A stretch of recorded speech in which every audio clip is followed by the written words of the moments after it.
I'm back. I guess you thought you'd never see me again, but here I am. I'm back and I'm trimming my mum's bushes. Yes, not like that, but you know what I mean. So my mum and dad went on a holiday and they were supposed to be away for a week.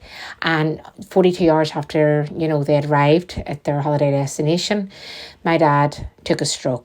And obviously our whole lives just turned upside down in the space of a few minutes. So my mum ran right away. She didn't waste any time. She got the reception to call an ambulance and the ambulance came within 4 minutes. During that time, I was already on the phone with her on FaceTime and told her exactly what to do to put him into recovery position. The ambulance were there within 4 minutes, record breaking time. They got him straight to the hospital in a 10-minute time frame.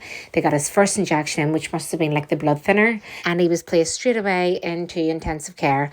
I didn't waste any time at all. I didn't care that I just started a new job and I am on a 3-month probation. I did not care. Family comes first. So within 12 hours, I was already on a flight to Turkey. I had to go to Edinburgh first and then Edinburgh to Dalaman, then Dalaman to their destination, which was like 2.5 hours away, then to the private hospital. I didn't care. I got there and I only got to see him for 8 minutes, and that continued for the week that I was there. It was 10 minutes at a time that I was able to see him because his brain needed to rest, and I understood that as well. But as I was there, I was able to see him coming on and being able to speak and being able to swallow, and little things were just so big for us, big rewards. So on this day, I'm doing her garden. So I'm cutting her grass and trimming the bushes and cleaning up and doing a bit of power washing because I thought that she was coming home the following day. So 10 days is the time frame that you need to wait after you've taken a stroke if you're abroad before you can fly. This had been that time. Thought they were coming home, and then my dad got an infection. So it was too risky to fly. So as you can imagine, the plans were up in the air and I still had to carry on and go back to work, go back to normality. And on this day, I had just had my first day back at work and I was just coming in then and giving the house a quick clean.